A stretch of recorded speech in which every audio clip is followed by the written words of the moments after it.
Daily Picks presented by Dimers.com. Disaster struck yesterday. 0-3 day. Foster Lawyer fell down and everything went downhill from there. The good news, we don't have time to get down. We've got all day hoops starting at noon, going till 2 in the morning. There's preseason tournaments everywhere. It's the best time of year. And I got 3 teams I want to bet on today. First one, St. Bonaventure minus 2.5 against Clemson. I said preseason, the St. Bonaventure team, to me, could run the table, go undefeated, and possibly work their way up to like the 3 line in the NCAA tournament. If that's going to happen, they got to win games like this against okay power conference teams like Clemson.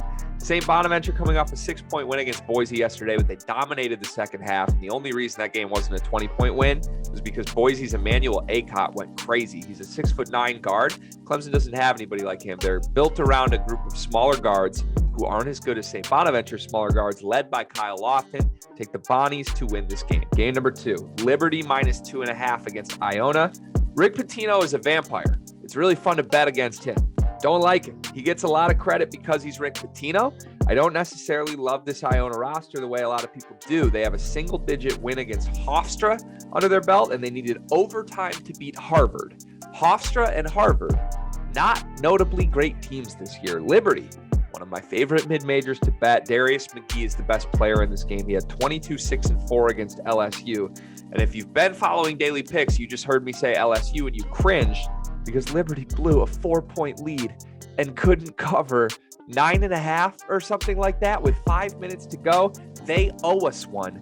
Darius McGee owes us one. They're the better team. They're going to cover 2.5. Game number 3, Marquette plus 5.5 against West Virginia. Another neutral site game in Charleston. West Virginia, Taz Sherman, Sean McNeil. I've talked about how I like those guys. Not exactly pure point guards. Marquette, Shaka Smart has this team firing on all cylinders right now. They had the big win against Illinois. They're coming off a 6-point win against Ole Miss. Havoc is back. They make things tough on teams without a true point guard. I think Taz Sherman and his 2.7 turnovers per game are going to be key today. Shaka Smart has hair again, but he has a nicer haircut this year than last year. But remember, never bet against a guy who willingly shaves his head for years and doesn't tell us. Enjoy the day. Enjoy the